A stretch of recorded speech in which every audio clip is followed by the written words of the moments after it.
বিসমিল্লাহির রহমানির রাহিম। হে নবী, আল্লাহকে ভয় করুন এবং কাফের ও কপট বিশ্বাসীদের কথা মানবেন না। নিশ্চয় আল্লাহ সর্বজ্ঞ, প্রজ্ঞাময়। আপনার পালনকর্তার পক্ষ থেকে যা অবতীর্ণ হয়, আপনি তার অনুসরণ করুন। নিশ্চয় তোমরা যা করো আল্লাহ সে বিষয়ে খবর রাখেন। আপনি আল্লাহর উপর ভরসা করুন। কার্যনির্বাহী রূপে আল্লাহই যথেষ্ট। আল্লাহ কোনো মানুষের মধ্যে দুটি হৃদয় স্থাপন করেননি। তোমাদের স্ত্রীগণ যাদের সাথে তোমরা জিহার করো, তাদেরকে তোমাদের জননী করেননি এবং তোমাদের পোষ্যপুত্রদেরকে তোমাদের পুত্র করেননি। এগুলো তোমাদের মুখের কথা মাত্র। আল্লাহ ন্যায় কথা বলেন এবং পথ প্রদর্শন করেন। তোমরা তাদেরকে তাদের পিতৃপরিচয়ে ডাকো। এটাই আল্লাহর কাছে ন্যায়সঙ্গত। যদি তোমরা তাদের পিতৃপরিচয় না জানো, তবে তারা তোমাদের ধর্মীয় ভাই ও বন্ধুরূপে গণ্য হবে। এ ব্যাপারে তোমাদের কোনো বিচ্যুতি হলে তাতে তোমাদের কোনো গুনাহ নেই, তবে ইচ্ছাকৃত হলে ভিন্ন কথা। আল্লাহ ক্ষমাশীল, পরম দয়ালু। নবী মুমিনদের নিকট তাদের নিজেদের অপেক্ষা অধিক ঘনিষ্ঠ এবং তাঁর স্ত্রীগণ তাদের মাতা। আল্লাহর বিধান অনুযায়ী মুমিন ও মুহাজিরগণের মধ্যে যারা আত্মীয়, তারা পরস্পরে অধিক ঘনিষ্ঠ। তবে তোমরা যদি তোমাদের বন্ধুদের প্রতি দয়া দাক্ষিণ্য করতে চাও, করতে পারো। এটা লোহে মাহফুজে লিখিত আছে। যখন আমি পয়গম্বরগণের কাছ থেকে, আপনার কাছ থেকে এবং নূহ, ইব্রাহিম, মুছা ও মরিয়মতনয় ঈসার কাছ থেকে অঙ্গীকার নিলাম এবং অঙ্গীকার নিলাম তাদের কাছ থেকে দৃঢ় অঙ্গীকার, সত্যবাদীদেরকে তাদের সত্যবাদিতা সম্পর্কে জিজ্ঞাসা করার জন্য। তিনি কাফেরদের জন্য যন্ত্রণাদায়ক শাস্তি প্রস্তুত রেখেছেন। হে মুমিনগণ, তোমরা তোমাদের প্রতি আল্লাহর নেয়ামতের কথা স্মরণ করো, যখন শত্রুবাহিনী তোমাদের নিকটবর্তী হয়েছিল। অতঃপর আমি তাদের বিরুদ্ধে ঝঞ্ঝাবায়ু এবং এমন সৈন্যবাহিনী প্রেরণ করেছিলাম, যাদেরকে তোমরা দেখতে না। তোমরা যা করো আল্লাহ তা দেখেন। যখন তারা তোমাদের নিকটবর্তী হয়েছিল উচ্চ ভূমি ও নিম্নভূমি থেকে, এবং যখন তোমাদের দৃষ্টিভ্রম হচ্ছিল, প্রাণ কণ্ঠাগত হয়েছিল, এবং তোমরা আল্লাহ সম্পর্কে নানা বিরূপ ধারণা পোষণ করতে শুরু করছিলে, সে সময়ে মুমিনগণ পরীক্ষিত হয়েছিল এবং ভীষণভাবে প্রকম্পিত হচ্ছিল। এবং যখন মুনাফিক ও যাদের অন্তরে রোগ ছিল তারা বলছিল, আমাদেরকে প্রদত্ত আল্লাহ ও রাসূলের প্রতিশ্রুতি প্রতারণা বই নয়। এবং যখন তাদের একদল বলেছিল, হে ইয়াসরেববাসী, এটা টিকবার মতো জায়গা নয়, তোমরা ফিরে চলো। তাদেরই একদল নবীর কাছে অনুমতি প্রার্থনা করে বলেছিল, আমাদের বাড়ি ঘর খালি, অথচ সেগুলো খালি ছিল না, পলায়ন করাই ছিল তাদের ইচ্ছা। যদি শত্রুপক্ষ চতুর্দিক থেকে নগরে প্রবেশ করে তাদের সাথে মিলিত হতো, অতঃপর বিদ্রোহ করতে প্ররোচিত করত, তবে তারা অবশ্যই বিদ্রোহ করত এবং তারা মোটেই বিলম্ব করত না। অথচ তারা পূর্বে আল্লাহর সাথে অঙ্গীকার করেছিল যে তারা পৃষ্ঠ প্রদর্শন করবে না। আল্লাহর অঙ্গীকার সম্পর্কে জিজ্ঞাসা করা হবে। বলুন, তোমরা যদি মৃত্যু অথবা হত্যা থেকে পলায়ন করো, তবে এ পলায়ন তোমাদের কাজে আসবে না। তখন তোমাদেরকে সামান্যই ভোগ করতে দেয়া হবে। বলুন, কে তোমাদেরকে আল্লাহ থেকে রক্ষা করবে যদি তিনি তোমাদের অমঙ্গল ইচ্ছা করেন, অথবা তোমাদের প্রতি অনুকম্পার ইচ্ছা? তারা আল্লাহ ব্যতীত নিজেদের কোনো অভিভাবক ও সাহায্যদাতা পাবে না। আল্লাহ খুব জানেন তোমাদের মধ্যে কারা তোমাদেরকে বাধা দেয় এবং কারা তাদের ভাইদেরকে বলে, আমাদের কাছে এসো। তারা কমই যুদ্ধ করে। তারা তোমাদের প্রতি কুণ্ঠাবোধ করে। যখন বিপদ আসে, তখন আপনি দেখবেন মৃত্যুভয়ে অচেতন ব্যক্তির মতো চোখ উল্টিয়ে তারা আপনার প্রতি তাকায়। অতঃপর যখন বিপদ চলে যায়, তখন তারা ধন সম্পদ লাভের আশায় তোমাদের সাথে বাকচাতুরিতে অবতীর্ণ হয়। তারা মুমিন নয়। তাই আল্লাহ তাদের কর্মসমূহ নিষ্ফল করে দিয়েছেন। এটা আল্লাহর জন্য সহজ। তারা মনে করে শক্রবাহিনী চলে যায়নি। যদি শক্রবাহিনী আবার এসে পড়ে, তবে তারা কামনা করবে যে যদি তারা গ্রামবাসীদের মধ্য থেকে তোমাদের সংবাদাদি জেনে নিত, তবেই ভালো হতো। তারা তোমাদের মধ্যে অবস্থান করলেও যুদ্ধ সামান্যই করত। যারা আল্লাহ ও শেষ দিবসের আশা রাখে এবং আল্লাহকে অধিক স্মরণ করে, তাদের জন্যে রাসূলুল্লাহর মধ্যে উত্তম নমুনা রয়েছে। যখন মুমিনরা শক্রবাহিনীকে দেখল, তখন বলল, আল্লাহ ও তাঁর রাসূল এরই ওয়াদা আমাদেরকে দিয়েছিলেন এবং আল্লাহ ও তাঁর রাসূল সত্য বলেছেন। এতে তাদের ঈমান ও আত্মসমর্পণই বৃদ্ধি পেল। মুমিনদের মধ্যে কতক আল্লাহর সাথে কৃত ওয়াদা পূর্ণ করেছে। তাদের কেউ কেউ মৃত্যুবরণ করেছে এবং কেউ কেউ প্রতীক্ষা করছে। তারা তাদের সংকল্প মোটেই পরিবর্তন করেনি। এটা এজন্য যাতে আল্লাহ সত্যবাদীদেরকে তাদের সত্যবাদিতার কারণে প্রতিদান দেন এবং ইচ্ছা করলে মুনাফেকদেরকে শাস্তি দেন অথবা ক্ষমা করেন। নিশ্চয় আল্লাহ ক্ষমাশীল, পরম দয়ালু। আল্লাহ কাফেরদেরকে ক্রুদ্ধাবস্থায় ফিরিয়ে দিলেন। তারা কোনো কল্যাণ পায়নি। যুদ্ধ করার জন্য আল্লাহ মুমিনদের জন্য যথেষ্ট হয়ে গেছেন। আল্লাহ শক্তিধর, পরাক্রমশালী। কিতাবীদের মধ্যে যারা কাফেরদের পৃষ্ঠপোষকতা করেছিল, তাদেরকে তিনি তাদের দুর্গ থেকে নামিয়ে দিলেন এবং তাদের অন্তরে ভীতি নিক্ষেপ করলেন। ফলে তোমরা একদলকে হত্যা করছ এবং একদলকে বন্দী করছ। তিনি তোমাদেরকে তাদের ভূমির, ঘরবাড়ির, ধন সম্পদের এবং এমন এক ভূখণ্ডের মালিক করে দিয়েছেন যেখানে তোমরা অভিযান করনি। আল্লাহ সর্ববিষয়োপরি সর্বশক্তিমান। হে নবী, আপনার পত্নীগণকে বলুন, তোমরা যদি পার্থিব জীবন ও তার বিলাসিতা কামনা করো, তবে আসো, আমি তোমাদের ভোগের ব্যবস্থা করে দেই এবং উত্তম পন্থায় তোমাদের বিদায় নেই। পক্ষান্তরে যদি তোমরা আল্লাহ, তাঁর রাসূল ও পরকাল কামনা করো, তবে তোমাদের সৎকর্মপরায়ণদের জন্য আল্লাহ মহা পুরস্কার প্রস্তুত করে রেখেছেন। হে নবী পত্নীগণ, তোমাদের মধ্যে কেউ প্রকাশ্য অশ্লীল কাজ করলে তাকে দ্বিগুণ শাস্তি দেয়া হবে। এটা আল্লাহর জন্য সহজ। তোমাদের মধ্যে যে কেউ আল্লাহ ও তাঁর রাসূলের অনুগত হবে এবং সৎকর্ম করবে, আমি তাকে দুবার পুরস্কার দেব এবং তার জন্য আমি সম্মানজনক রিজিক প্রস্তুত রেখেছি। হে নবী পত্নীগণ, তোমরা অন্য নারীদের মতো নও।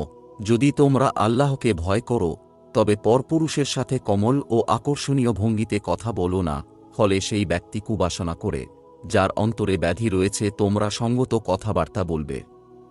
তোমরা গৃহাভ্যন্তরে অবস্থান করবে, মূর্খতা যুগের অনুরূপ নিজেদেরকে প্রদর্শন করবে না। নামাজ কায়েম করবে, জাকাত প্রদান করবে এবং আল্লাহ ও তাঁর রাসূলের আনুগত্য করবে। হে নবী পরিবারের সদস্যবর্গ, আল্লাহ কেবল চান তোমাদের থেকে অপবিত্রতা দূর করতে এবং তোমাদেরকে পূর্ণরূপে পবিত্র রাখতে।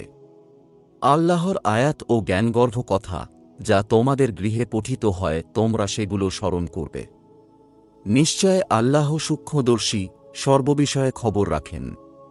নিশ্চয় মুসলমান পুরুষ, মুসলমান নারী, ঈমানদার পুরুষ, ঈমানদার নারী, অনুগত পুরুষ, অনুগত নারী, সত্যবাদী পুরুষ, সত্যবাদী নারী, ধৈর্যশীল পুরুষ, ধৈর্যশীল নারী, বিনীত পুরুষ, বিনীত নারী, দানশীল পুরুষ, দানশীল নারী, রোজা পালনকারী পুরুষ, রোজা পালনকারী নারী, যৌনাঙ্গ হেফাজতকারী পুরুষ, যৌনাঙ্গ হেফাজতকারী নারী, আল্লাহর অধিক জিকরকারী পুরুষ ও জিকরকারী নারী। তাদের জন্য আল্লাহ প্রস্তুত রেখেছেন ক্ষমা ও মহাপুরস্কার। আল্লাহ ও তাঁর রাসূলও কোনো কাজের আদেশ করলে কোনো ঈমানদার পুরুষ ও ঈমানদার নারীর সে বিষয়ে ভিন্ন ক্ষমতা নেই যে আল্লাহ ও তাঁর রাসূলের আদেশ অমান্য করে সে প্রকাশ্য পথভ্রষ্টতায় পতিত হয়। আল্লাহ যাকে অনুগ্রহ করেছেন, আপনিও যাকে অনুগ্রহ করেছেন, তাকে যখন আপনি বলেছিলেন, তোমার স্ত্রীকে তোমার কাছেই থাকতে দাও এবং আল্লাহকে ভয় করো, আপনি অন্তরে এমন বিষয় গোপন করছিলেন যা আল্লাহ পাক প্রকাশ করে দেবেন। আপনি লোকনিন্দার ভয় করেছিলেন, অথচ আল্লাহকেই অধিক ভয় করা উচিত। অতঃপর জায়েদ যখন জয়নবের সাথে সম্পর্ক ছিন্ন করল, তখন আমি তাকে আপনার সাথে বিবাহবন্ধনে আবদ্ধ করলাম, যাতে মুমিনদের পোষ্যপুত্ররা তাদের স্ত্রীর সাথে সম্পর্ক ছিন্ন করলে সেসব স্ত্রীকে বিবাহ করার ব্যাপারে মুমিনদের কোনো অসুবিধা না থাকে। আল্লাহর নির্দেশ কার্যে পরিণত হয়েই থাকে। আল্লাহ নবীর জন্য যা নির্ধারণ করেন তাতে তাঁর কোনো বাধা নেই। পূর্ববর্তী নবীগণের ক্ষেত্রে এটাই ছিল আল্লাহর চিরাচরিত বিধান। আল্লাহর আদেশ নির্ধারিত, অবধারিত। সেই নবীগণ আল্লাহর পয়গাম প্রচার করতেন ও তাঁকে ভয় করতেন। তারা আল্লাহ ব্যতীত অন্য কাউকে ভয় করতেন না। হিসাব গ্রহণের জন্য আল্লাহ যথেষ্ট। মুহাম্মদ তোমাদের কোনো ব্যক্তির পিতা নন, বরং তিনি আল্লাহর রাসূল এবং শেষ নবী। আল্লাহ সব বিষয়ে জ্ঞাত। মুমিনগণ, তোমরা আল্লাহকে অধিক পরিমাণে স্মরণ করো এবং সকাল বিকাল আল্লাহর পবিত্রতা বর্ণনা করো। তিনি তোমাদের প্রতি রহমত করেন এবং তাঁর ফেরেশতাগণও রহমতের দোয়া করেন অন্ধকার থেকে তোমাদেরকে আলোকে বের করার জন্য। তিনি মুমিনদের প্রতি পরম দয়ালু। যেদিন আল্লাহর সাথে মিলিত হবে সেদিন তাদের অভিবাদন হবে সালাম। তিনি তাদের জন্য সম্মানজনক পুরস্কার প্রস্তুত রেখেছেন। হে নবী, আমি আপনাকে সাক্ষী, সুসংবাদদাতা ও সতর্ককারী রূপে প্রেরণ করেছি এবং আল্লাহর আদেশক্রমে তাঁর দিকে আহ্বায়ক রূপে এবং উজ্জ্বল প্রদীপ রূপে। আপনি মুমিনদেরকে সুসংবাদ দিন যে তাদের জন্য আল্লাহর পক্ষ থেকে বিরাট অনুগ্রহ রয়েছে। আপনি কাফের ও মুনাফিকদের আনুগত্য করবেন না এবং তাদের উৎপীড়ন উপেক্ষা করুন ও আল্লাহর উপর ভরসা করুন। আল্লাহ কার্যনির্বাহীরূপে যথেষ্ট। মুমিনগণ, তোমরা যখন মুমিন নারীদেরকে বিবাহ করো অতঃপর তাদেরকে স্পর্শ করার পূর্বে তালাক দিয়ে দাও, তখন তাদেরকে ইদ্যত পালনে বাধ্য করার অধিকার তোমাদের নাই। অতঃপর তোমরা তাদেরকে কিছু দেবে এবং উত্তম পন্থায় বিদায় দেবে। হে নবী, আপনার জন্য আপনার স্ত্রীগণকে হালাল করেছি যাদেরকে আপনি মহারানা প্রদান করেন, আর দাসীদেরকে হালাল করেছি যাদেরকে আল্লাহ আপনার করায়ত্ত করে দেন এবং বিবাহের জন্য বৈধ করেছি। আপনার চাচাতো ভগ্নী, ফুফাতো ভগ্নী, মামাতো ভগ্নী, খালাতো ভগ্নীকে যারা আপনার সাথে হিজরত করেছে। কোন মুমিন নারী যদি নিজেকে নবীর কাছে সমর্পণ করে নবী তাকে বিবাহ করতে চাইলে সেও হালাল। এটা বিশেষ করে আপনারই জন্য, অন্য মুমিনদের জন্য নয়। আপনার অসুবিধা দূরীকরণের উদ্দেশ্যে। মুমিনগণের স্ত্রী ও দাসীদের ব্যাপারে যা নির্ধারিত করেছি আমার জানা আছে। আল্লাহ ক্ষমাশীল, দয়ালু। আপনি তাদের মধ্যে যাকে ইচ্ছা দূরে রাখতে পারেন এবং যাকে ইচ্ছা কাছে রাখতে পারেন। আপনি যাকে দূরে রেখেছেন তাকে কামনা করলে তাতে আপনার কোনো দোষ নেই। এতে অধিক সম্ভাবনা আছে যে তাদের চক্ষু শীতল থাকবে, তারা দুঃখ পাবে না এবং আপনি যা দেন তাতে তারা সকলেই সন্তুষ্ট থাকবে। তোমাদের অন্তরে যা আছে আল্লাহ জানেন।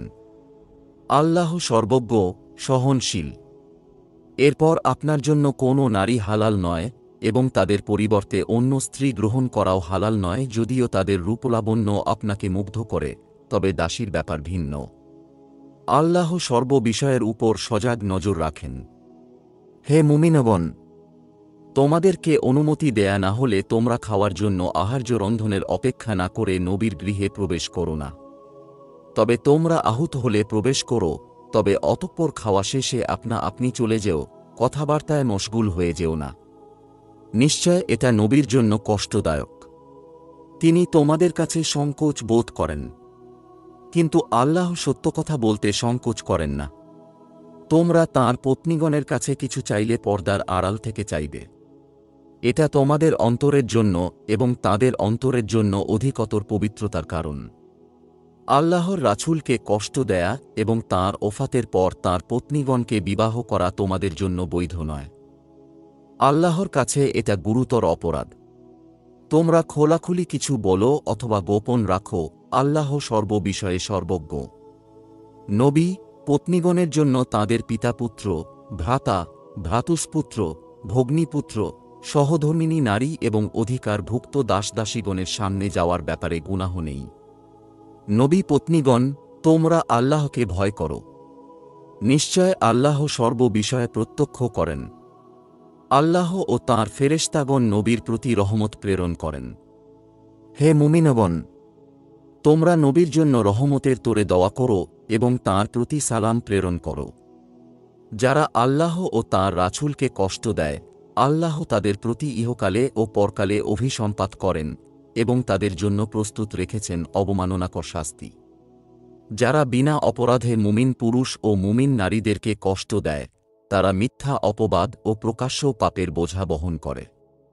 হে নবী, আপনি আপনার পত্নীগণকে ও কন্যাগণকে এবং মুমিনদের স্ত্রীগণকে বলুন, তারা যেন তাদের চাদরের কিয়দংশ নিজেদের উপর টেনে নেয়। এতে তাদেরকে চেনা সহজ হবে। ফলে তাদেরকে উত্ত্যক্ত করা হবে না। আল্লাহ ক্ষমাশীল পরম দয়ালু। মুনাফিকরা এবং যাদের অন্তরে রোগ আছে এবং মদিনায় গুজব রটনাকারীরা যদি বিরত না হয়, তবে আমি অবশ্যই তাদের বিরুদ্ধে আপনাকে উত্তেজিত করব। অতঃপর এই শহরে আপনার প্রতিবেশী অল্পই থাকবে। অভিশপ্ত অবস্থায় তাদেরকে যেখানেই পাওয়া যাবে ধরা হবে এবং প্রাণে বধ করা হবে। যারা পূর্বে অতীত হয়ে গেছে তাদের ব্যাপারে এটাই ছিল আল্লাহর রীতি। আপনি আল্লাহর রীতিতে কখনো পরিবর্তন পাবেন না। লোকেরা আপনাকে কেয়ামত সম্পর্কে জিজ্ঞাসা করে, বলুন এর জ্ঞান আল্লাহর কাছেই। আপনি কি করে জানবেন যে সম্ভবত কেয়ামত নিকটেই? নিশ্চয় আল্লাহ কাফেরদেরকে অভিসম্পাত করেছেন এবং তাদের জন্য জ্বলন্ত অগ্নি প্রস্তুত রেখেছেন। তথায় তারা অনন্তকাল থাকবে এবং কোনো অভিভাবক ও সাহায্যকারী পাবে না। যেদিন অগ্নিতে তাদের মুখমণ্ডল ওলট পালট করা হবে, সেদিন তারা বলবে, হায়, আমরা যদি আল্লাহর আনুগত্য করতাম ও রাসূলের আনুগত্য করতাম। তারা আরও বলবে, হে আমাদের পালনকর্তা, আমরা আমাদের নেতা ও বড়দের কথা মেনেছিলাম, অতঃপর তারা আমাদের পথভ্রষ্ট করেছিল। হে আমাদের পালনকর্তা, তাদেরকে দ্বিগুণ শাস্তি দিন এবং তাদেরকে মহা অভিসম্পাত করুন।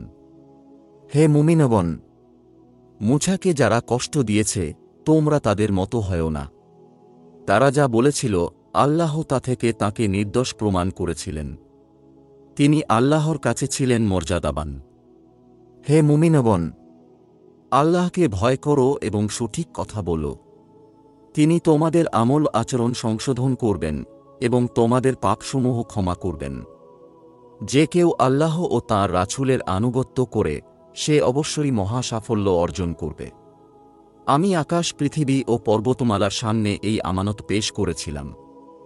অতঃপর তারা একে বহন করতে অস্বীকার করল এবং এতে ভীত হল। কিন্তু মানুষ তা বহন করল। নিশ্চয় সে জালেম অজ্ঞ। যাতে আল্লাহ মুনাফিক পুরুষ, মুনাফিক নারী, মুশরিক পুরুষ, মুশরিক নারীদেরকে শাস্তি দেন এবং মুমিন পুরুষ ও মুমিন নারীদেরকে ক্ষমা করেন। আল্লাহ ক্ষমাশীল, পরম দয়ালু।